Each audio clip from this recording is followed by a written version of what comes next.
evaluated you are people who are familiar with the best, the highest standards of the world, and if they find some value and some merit in your solution, in your product, obviously that should be a very big motivation for you to kind of take your ideas further, scale it up, try to do even better, etc. So greetings to the three startups who succeeded. Let me also acknowledge the tremendous amount of respect that we have for ATA right from the very beginning. You have been a true partner to our vision to make Telangana a very, very progressive state. 7 years ago, 7.5 years ago, that is, when the new state of Telangana was created. See, as many of you would know, this is not the first instance of new states being created in the country. In fact, in 2001 also 3 states were created. Before that also new states were created. But if you look at, let us say, the 3 states which got created in 2001, 20 years have gone by, 2 decades have gone by, and it is only out of politeness that we call those 3 states as some developing states, emerging states, when we know for sure that nothing more will develop there, nothing more will emerge out of those places. They've all kind of underperformed, they have kind of failed, and so on and so forth. So there was a very strong likelihood that Telangana could have also gone down the same path, and there were many people who were not in favor of this bifurcation. They actually were hoping that this is exactly what will happen, and what they had been forecasting, the prophets of doom, as we can call them, their wishes would have come true. But we know that what has happened is completely the opposite of what was thought or what was predicted by the prophets of doom. Not only has Telangana not succeeded, but it has become a national role model in literally everything. I mean, for example, this institution that we are occupying right now, this is the T Hub, as you would have found out by now.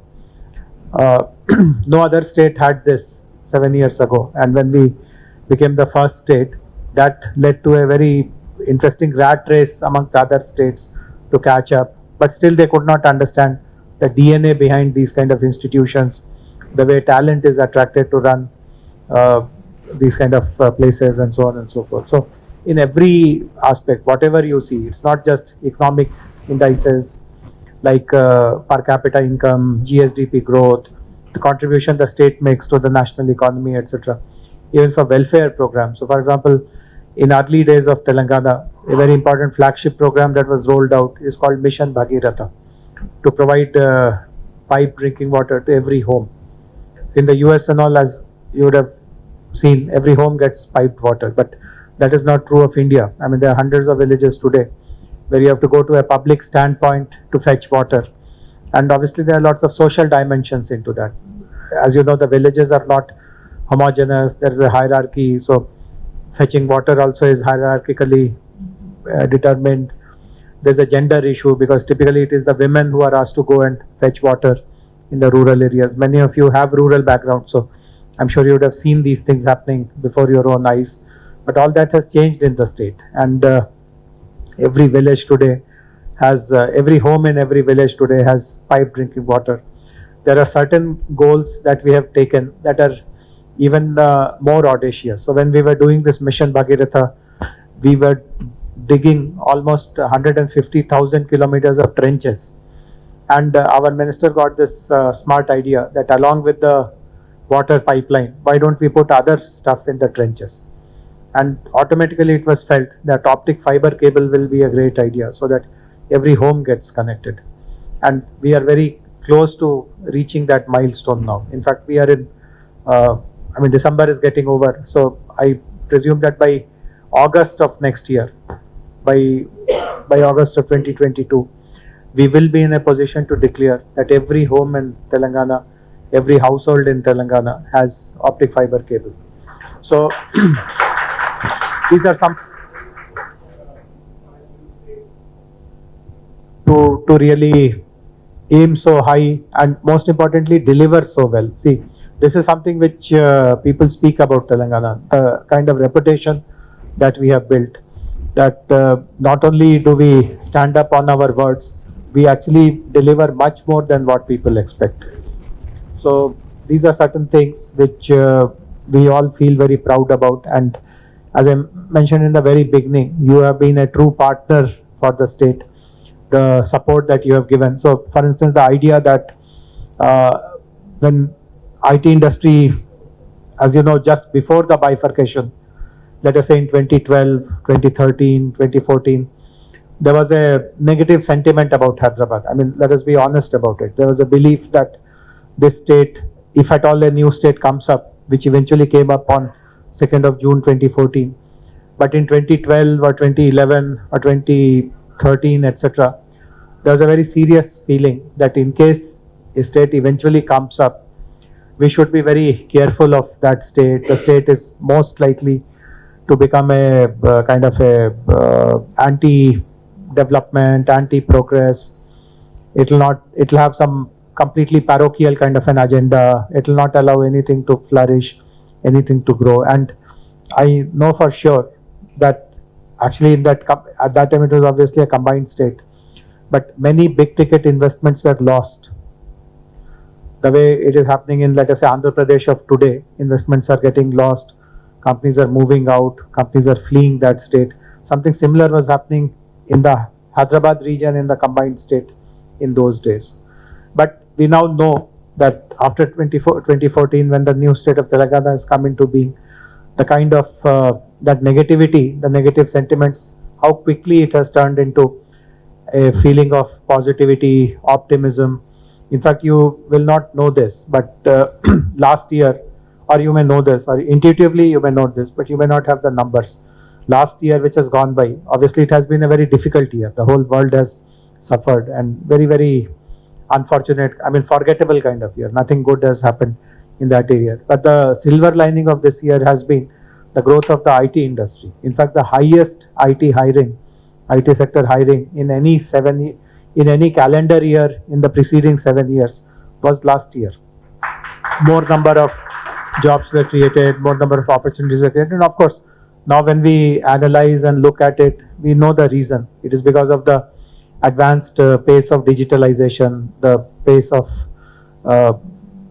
employing digital technologies, applications, the kind of disruption sectors have witnessed, and everyone has realized. In fact, today, just before coming here, I was addressing a conference organized by the real estate sector. There is an association of the real estate sector which is called CREDAI, and the Hyderabad chapter is organizing a conference at the HICC, at the convention center. And this is something I spoke about there also. I told them that the pace of digitalization is so much now that, and typically real estate sector, etc., is still dominated by 18th century, 19th century kind of business practices. So I was suggesting to them that if you fail to modernize yourself, fail to keep pace, you will be left behind.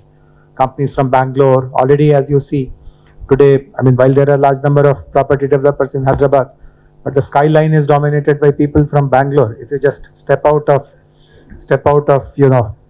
I mean, this is what area, Gachibowli. If you just go to Rayadurg, for example, it's all Bangalore companies who are kind of capturing the skyline. So I was telling something similar, that you also have to, from 19th century, you have to move to 21st century very, very fast. And so anyway, the point which I'm trying to make is that our efforts in attracting new investors, new companies, taking the spread to tier 2 towns, tier 3 towns, all this has been bearing good fruits. And obviously all of you know this, how it has happened. This model again is something which other states have now started emulating. In fact, many states have recognized that trying to chase a Microsoft to invest in, let us say, a small place, or Google to invest in a small place will never happen. I mean, even if they spend their lifetime behind, they will just not be able to move that needle. But it is far easier to appeal to the diaspora, and many of you who have now have had the experience of setting up IT centers in a smaller location and running it for a couple of years. I'm sure you have also realized that while you may have been motivated in the beginning through a sentiment of I'm from Telangana, I should give back, But at some point in time, you would have also realized that it's not just giving back. Of course, you are giving back, but you are also getting back quite a lot. It is also making lots of business sense. Had you set up that facility in Hyderabad, or had you continued to go further in the US, you might have gained something, but the gains are much more by putting it in Telangana, in let us say Karimnagar or a Khammam or a Warangal there. The talent is as good as anywhere else, and we are constantly seeking your feedback and inputs to improve the quality of that talent. If you tell us that there are still some skills which they are missing, in fact, I was very happy to hear the earlier panel mention that there was a belief that they won't be good in communication, but that is not proving to be right. Maybe they may not be perfect, they may not be very well versed in these kind of soft skills, but it's not that they are completely trash and we just can't look at them. We have some stuff, and if we work with that, we will be able to refine them, polish them, and so on and so forth. So as I said, while you have taken the plunge, you have also recognized that it is a good decision to make, and the example that you have given is now being emulated by so many others. Other states are now trying to replicate this model, that they pick small towns, they also create plug and play facilities, they also do some skilling, and they find some anchors who will be able to take the first leap, and they will be able to motivate others, and so on and so forth. So this is again one area where we have led the whole country into subscribing to a new model. Looking ahead, there are 3-4 new thoughts that are kind of brewing in our minds. We have not created any policy, or we have not announced anything, but we are conscious. We are very actively working on certain things which we wanted to. I want to kind of bring to your notice and attention. And if you feel that these are also fruitful areas where we can do some things together, then that is something again we'll be very happy to partner with ATA. So three thoughts that I wanted to leave behind. One pertains to rural innovation and entrepreneurship. Now, T-Hub, as you know, while we are confined into this room, but if you go out and go up on the floors, and now maybe no one will be there, but suppose you had come earlier, or if you come again another day and go up to the 3rd floor or 4th floor, etc., you will find lots of startups, and you will find that most of them are urban kind of guys. They are people who studied in some college in Hyderabad, they speak English, they have some engineering degree, they are well versed with computing, and so on and so forth. So, and the same is true if you, for instance, go to V-Hub, or if you go to T-Works or any other incubator in Hyderabad, you will find something similar.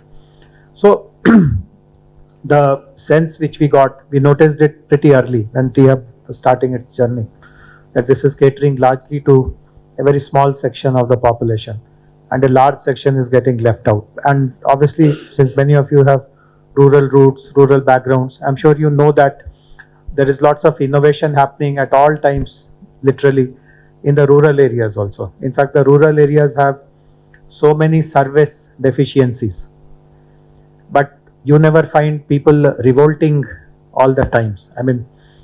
Given the levels of service deficiencies in the rural areas, one would have imagined that there is a war happening 24/7. People are protesting, agitating, killing each other, shouting, but nothing of that happens.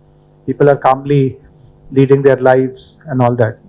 And one of the reasons is that while there are deficiencies, they have also been able to find some local solutions to work through those deficiencies. And typically in our Indian culture, there's a tendency to look down upon rural and people who are not. See, I'm from north. In the north, there is a word which is used very inappropriately, which is called dehati. Like, for example, he's not you. I'm just randomly suggesting that he's a dehati. So the literal meaning of dehati is a person who is from a rural area. అంటే ఇక్కడ తెలుగులో అంటారు కదా, ఊరు నుంచి వచ్చారు, పల్లెటూరు మనిషి, ఊరు వాళ్ళు. సో వాళ్ళని ఇట్లా తక్కువగా చూడడం, కింద పరిచయం ఇట్లాంటివి చేస్తారు. But in UP from where I come from, dehati means that he's an uncultured, he's an uncouth, he's not worth mingling with me or talking to me, and so on and so forth. So we actually, by these kind of thoughts and mentality, etc., mindset and attitudes, we cut ourselves from potentially lots of successful and potentially lots of useful and socially impactful work which is happening in 80% of that India. So we want to change that, and very consciously we have started engaging with rural entrepreneurs, rural innovators. We have set up an institution which is called the Telangana State Innovation Cell, TSIC. And one of the mandates of TSIC, while they do other things also, but one of their mandates is this: to uncover or to discover good work which is happening in rural areas by rural people themselves, rural innovators. And for the last 4 years that they have been doing this exercise, they have identified some amazing kind of talent. People who have so much of imagination, creativity, so much of skills that, I mean, you will feel amazed at the kind of things they do. But obviously, they have not gone to a school to a college formally. They don't have PhD kind of degrees. They don't know science in a formal way. So there is little bit of crudity in the solutions that they have developed, but it is possible to refine them, make them useful. So this is one turnaround that we want to bring, that creativity and skills and all is not someone's proprietorship. I mean, it is available in the entire society, and if we have not identified it in some pockets, then it is our fault, not their fault. So they can be given a huge platform if ATA formally. So again, I don't want to be the cause of any dispute or anything, but I can just give you an example. I mean, it is not to suggest anything in any other way. It is just an example and nothing more. So another Telugu association in America decided to support a rural innovation which has been created for weavers. There's a rural innovator who has created a machine for for reducing the drudgery of see, as you know, I mean, I'm sure you know weavers. I mean, you know weaving, but in weaving what happens is that whenever a thread breaks, then you have to come out of the pit, you have to move around, you have to fix it. It's a kind of a physically a very demanding kind of work. So he has created an invention that if any thread breaks, you don't have to move around, come out and all. You can mend it where you are. So another association chose to support it, and they encourage that creator to mass produce it and subsidize part of the cost to other weavers, etc. So I mean, this is a model to think of. I'm not saying that you also support the weavers only. There are hundreds of other things you can do, but this is an idea which others are kind of toying with, to identify good rural innovators, look at their products. And TSIC has a catalog of, I would imagine, more than 100 such products and solutions. But of course, they can be adopted as it is. They require a little bit of some improvements, some refinements, technology upgradation, and so on and so forth. So this is one thought.